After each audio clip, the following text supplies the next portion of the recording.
Season 3 plunges immediately back into the grim reality established at the end of Season 2. Song Gi-hun, player 456, broken and utterly defeated after the failed rebellion, finds himself back in the dormitory, no longer a defiant challenger but a shell-shocked survivor.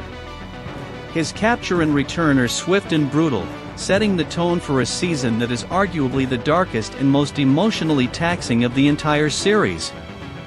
The season opens with Gi-hun being unceremoniously delivered back to the player quarters, not in a vehicle, but in a coffin-like box, symbolizing his perceived death to the outside world and his own internal demise. His initial demeanor is one of profound silence and deep sadness, haunted by the loss of his friend Youngbae and the other rebels he had inspired. Despite his warnings, another vote is held among the new and remaining players to determine if the games should continue. Driven by their own desperate circumstances, the majority once again votes to proceed, confirming the cycle of addiction to the promise of the prize money. A key new dynamic is established with the introduction of new players. Lee Myung-ji, player 333, a former crypto mogul whose empire collapsed, leaving him with immense debt and a cynical, ruthless outlook. He is also revealed to be the biological father of Junhee's unborn child. Jo Yuri is Junhee, player 222, a heavily pregnant woman, forced into the games by overwhelming medical debt and the impending arrival of her child. Her vulnerability becomes a central emotional anchor. Park Sung-hoon is Cho Hyun-ju, player 120, a kind-hearted but fierce transgender ex-special forces soldier, seeking funds for gender-affirming surgery and a new life. She quickly allies with Gi-hun and Junhee. Kang Ae-sim is Jang Jeomja, player 149, an elderly mother burdened by her son Young-sik, player 007, gambling debts, playing to save him. Her devotion and tragic choices become deeply impactful. Kang No-yul, player 202, the North Korean defector from Season 2, who had infiltrated the games as a guard, continues her perilous double-agent mission from within the system. The first game is a brutal twist on hide and seek. Players are divided into hiders, armed with keys to unlock exits, and seekers, armed with knives. The arena is a sprawling, multi-level maze, designed to disorient and terrify. The hiders get a brief head start before the seekers are unleashed. If the seekers fail to eliminate a hider within a time limit, they face execution. During this harrowing game, Gi-hun, initially assigned as a seeker, or knife team, is consumed by a vengeful rage, blaming fellow survivor Daeho for the previous rebellion's failure. He actively hunts Daeho, who confesses his military background was a lie and he succumbed to fear during the rebellion. Enraged by the betrayal and loss, Gi-hun strangles Daeho to death, showcasing his own brutalized transformation. Junhee, Jeomja, and Hyunju form a tight-knit team among the hiders. In a moment of extreme tension, Junhee goes into labor within the maze. Jeomja, with remarkable composure, delivers a healthy baby girl in a hidden room designed to symbolize amniotic fluid in birth. Hyunju, demonstrating self-sacrifice, protects Junhee and the newborn, successfully finding an exit. However, just as she's about to escape, she's tragically stabbed from behind by Myung-ji, who is revealed to be the baby's biological father. Overcome with immediate guilt upon seeing the baby, Myung-ji walks away from the scene. Jeomja and Junhee, now with the baby, face another threat, Young-sik, Jeomja's son, who is also a seeker and has yet to make a kill. He attempts to kill Junhee for the prize, forcing Jeomja to make a horrifying choice. She stabs her own son to save Junhee and the baby. The guards execute Young-sik for his failure, devastating Jeomja. The game concludes with the surviving hiders escaping, but at immense personal cost. Back in the dormitory, a broken Jeomja begs Gi-hun to protect Junhee and the baby, before tragically taking her own life that night, unable to live with the guilt of killing her son. The VIPs, now taking a more active and grotesque role, vote to allow the newborn baby to remain in the game, replacing her mother as player 222. This decision sparks outrage among some players, particularly a group led by Jong Dae, player 100, who plot to murder Gi-hun and the infant. Myung-ji pretends to join this group, subtly protecting Gi-hun and the baby. Detective Hwang Joon-ho's storyline progresses with heightened urgency. Having survived Season 2, he continues his relentless investigation. With the help of Woo-suk, he manages to gather crucial intelligence, leading him closer to the organization's central control hub and the true identity of the VIP's operations. His pursuit of his brother, Hwang In-ho, the front man, becomes even more desperate as he unravels layers of deception and betrayal. Joon-ho discovers Captain Park, a seemingly neutral figure, was acting on In-ho's orders and finally confronts him, eliciting a confession before Park's death. Meanwhile, No-yeol, the guard, uncovers the full extent of the organization's human trafficking and organ harvesting operations. She attempts to leak information, leading to a direct and violent confrontation with the masked officer. In a desperate struggle, No-yeol kills the officer and destroys hard copy records, signaling a significant blow to the organization's internal infrastructure. The next challenge, Giant Jump Rope, is a twisted iteration of the glass bridge. Players must cross a narrow, elevated track while a massive, fast-spinning jump rope sweeps across it. Timing is critical, and many are eliminated by the rope or by other desperate players pushing them off. Junhee, weakened by childbirth and with an injured ankle, struggles immensely. Gi-hun, now burdened by the promise to Jeonja and his own rekindled humanity, carries the baby in a sling and helps Junhee across. Recognizing her inability to continue and seeing Gi-hun's burden, Junhee makes a profound sacrifice. She begs Gi-hun to protect her baby and then deliberately steps off the ledge, falling to her death, ensuring Gi-hun can proceed with the infant. This solidifies Gi-hun's purpose, protecting the innocent in a corrupted world.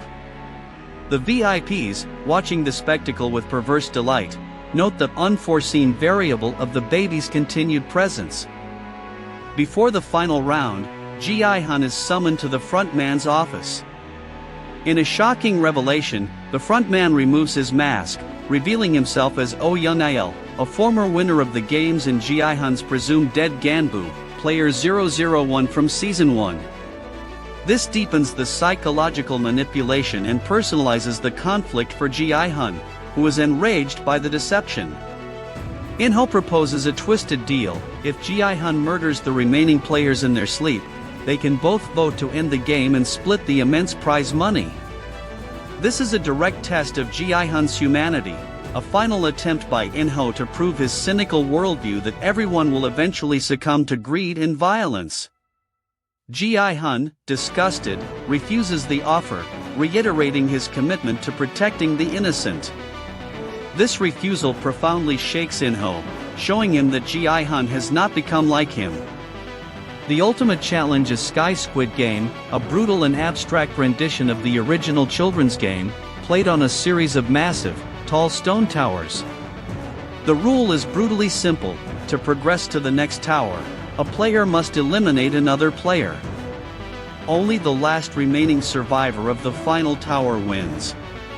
The remaining players include Gi-hun, Myung-ji, player 333, the baby's father, Min-soo, player 100, and the baby, player 222.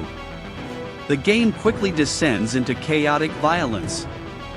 Myung-ji, driven by greed, ruthlessly eliminates Min-soo, pushing him off a platform to maximize his own share of the prize. Other minor players are also eliminated in the struggle. Gi-hun, wielding a knife given to him earlier by In-ho, fights with a newfound ferocity, protecting the baby. He faces off against Myung-ji on the final tower. Myung-ji, desperate, attempts to convince Gi-hun to hand over the baby, implying he'll sacrifice her to win the money. Gi-hun refuses, recognizing Myung-ji's true intentions. A brutal struggle ensues, ending with Myung-ji falling to his death from the tower. However, Myung-ji's death does not count as the elimination required to progress, as neither he nor Gi-hun pressed the start button for the final round. This leaves Gi-hun with a horrifying, impossible choice: he must kill the baby to win, or sacrifice himself. In a moment that defines his entire arc, Gi-hun looks directly into a camera, visible to the VIPs. "We are not horses," he declares, defying their dehumanization. He then makes the ultimate sacrifice, choosing to die so that the innocent baby, player 222, can be declared the sole winner of the 45.6 billion Korean wons. He falls from the tower, a martyr for humanity. The fallout. As Gi-hun makes his sacrifice, Detective Junho, having finally secured evidence and coordinated with the Coast Guard, closes in on the island. The front man, recognizing the imminent threat, initiates a self-destruct sequence to destroy the facility and all evidence, leading to a cataclysmic explosion. Despite the destruction, some characters manage to escape the chaos or receive a form of closure. No-Yul escapes after destroying the records. Player 246, who No-Yul helped, makes it back to the mainland, and his daughter is later shown receiving successful cancer treatment, paid for by a mysterious benefactor, implied to be the prize money or a fund from Gi-hun's efforts. Sang-woo's mother and Issa Ibayok's younger brother are reunited, fulfilling Gi-hun's promise from Season 1. Months later, Junho finds the baby, player 222, at his apartment, along with a credit card linked to the prize money. It's revealed that In-ho, the front man, in a final, complex act of redemption or remorse, arranged for the baby and the funds to be delivered to his brother, making Junho her legal guardian. The very final scene depicts Hwang In-ho, the front man, visiting Gi-hun's now older daughter in Los Angeles, delivering Gi-hun's bloodied tracksuit and a gold card with remaining winnings. As he leaves, he encounters a new recruiter, played by a surprise Hollywood A-lister, e.g., Cate Blanchett, playing Dokji. Their knowing gaze implies that the game is far from over and has merely expanded its global reach, setting the stage for potential future spin-offs in other countries. Season 3 masterfully weaves together its narrative with profound thematic exploration, reaching a chilling culmination of its social commentary. The ultimate test of humanity, Gi-hun's journey is the heart of this season. From his initial desperation and subsequent trauma, he evolves into a figure of pure, self-sacrificing humanity. His refusal to kill the baby, and his ultimate choice to die for her, is the series' most powerful statement on the enduring value of human life and conscience, even in the face of overwhelming dehumanization. It directly contradicts the VIP's cynical view of humanity as mere horses to be exploited. The insidious nature of systemic evil, the expansion of the VIP's role and the revelation of the game's global reach underscore that the Squid Game is not an isolated phenomenon but a symptom of a larger, deeply entrenched system of global economic exploitation and class warfare. The final scene's implication of an American game emphasizes that this game is inherent to the global capitalist structure, regardless of geography. Cycles of violence and desperation. Despite the awareness of the deadly stakes, players continue to opt back into the game, highlighting the crushing reality that for many, the choice presented by the game is still preferable to the slow death of poverty outside.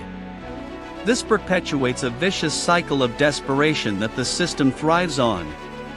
Redemption and legacy. While many characters meet tragic ends, their sacrifices often carry meaning. Gi-hun's death ensures the survival of the innocent and, implicitly, carries his message of defiance forward.